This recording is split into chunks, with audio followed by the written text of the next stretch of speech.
Hello friends, இப்போ நம்ம 21st daily current affairs கான ஆன்லைன் தான் பார்க்க போறோம். So let's get into the topic. First, Amrit எந்த மினிஸ்ட்ரி கீழ லான்ச் பண்ணப்பட்டிருக்குன்னு பாத்தீங்கன்னா Ministry of Health and Family Welfare. இதோட அப்ரிவேஷன் என்னன்னு பாத்தீங்கன்னா Affordable Medicines and Reliable Implants for Treatment. இப்போ ரீசன்ட்டா அம்ரித் பார்மசியோட 10th anniversary நியூ டெல்லியில ஜேபி நட்டா அவர்கள் இனாகிரேட் பண்ணிருக்காரு. நெக்ஸ்ட் சைபர் ஃப்ராட் கால்ஸ்ல 100% ரெஸ்பாண்ட் ரேட் அச்சீவ் பண்ண ஃபர்ஸ்ட் இந்தியன் ஸ்டேட் போலீஸ் யாருன்னு பாத்தீங்கன்னா Goa. Next third international Ayurveda conference 2025 எங்க நடந்து முடிஞ்சிருக்குன்னு பாத்தீங்கன்னா பிரேசில். இந்த வருஷம் இதுக்கான தீம் என்னன்னு பாத்தீங்கன்னா diversity and inclusion in Ayurveda caring for everybody and every being. Next கியோ எந்த ஸ்டேட் கவர்மெண்ட் லான்ச் பண்ணிருக்காங்கன்னு பாத்தீங்கன்னா கர்நாடகா.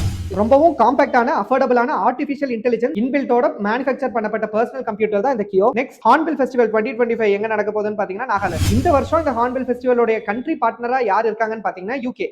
நெக்ஸ்ட் Wi-Fi 7 டெப்ளாய் பண்ண ஃபர்ஸ்ட் கண்ட்ரி இந்த வேர்ல்ட் யாருன்னு பாத்தீங்கன்னா ஓமன். அதிகப்படியான ஸ்பீட், பலமான செக்யூரிட்டி, ஸ்பீட் டிராஃபிக்லயும் ரிலையபிள் கனெக்டிவிட்டியை ப்ரோமோட் பண்றதுக்காக தான் இந்த ஒரு இனிஷியேட்டிவ் ஓமன் கவர்மெண்ட் எடுத்திருக்காங்க. Next convention against cyber crime எந்த ஆர்கனைசேஷன் டெவலப் பண்ணிருக்காங்கன்னு பாத்தீங்கன்னா UN's office on drug and crime. Next national Gopal Ratna எந்த செக்டர் கீழ வழங்கப்படக்கூடிய அவார்டுன்னு பாத்தீங்கன்னா livestock and dairy sector. Next Yuva for all எந்த மினிஸ்ட்ரி கீழ லான்ச் பண்ணப்பட்டிருக்குன்னு பாத்தீங்கன்னா ministry of electronics and information technology. Students, professionals, curious learners மத்தியில ஆர்டிஃபிஷியல் இன்டெலிஜென்ஸை இன்ட்ரோடியூஸ் பண்றதுக்காகவும் ஆர்டிஃபிஷியல் இன்டெலிஜென்ஸ் பத்தின அவேர்னஸ் ஸ்ப்ரெட் பண்றதுக்காகவும் 4.5 மணி நேரம் நடக்கக்கூடிய ஃப்ரீ கோர்ஸ் தான் இந்த Yuva artificial intelligence for all. Hope இந்த வீடியோ உங்களுக்கு யூஸ்ஃபுல்லா இருக்கும் நம்புறேன். இதே மாதிரி டெய்லி கரண்ட் அஃபேர்ஸ் அப்டேட்ஸ்க்காக கைல் டிஎன்பிஎஸ்சி அகாடமி ஃபாலோ பண்ணிக்கோங்க. அண்ட் டிஎன்பிஎஸ்சி ப்ரிப்பேர் பண்ற உங்களோட ஃப்ரெண்ட்ஸ்க்கு ஷேர் பண்ணிருங்க. தேங்க்ஸ் ஃபார் வாட்சிங்.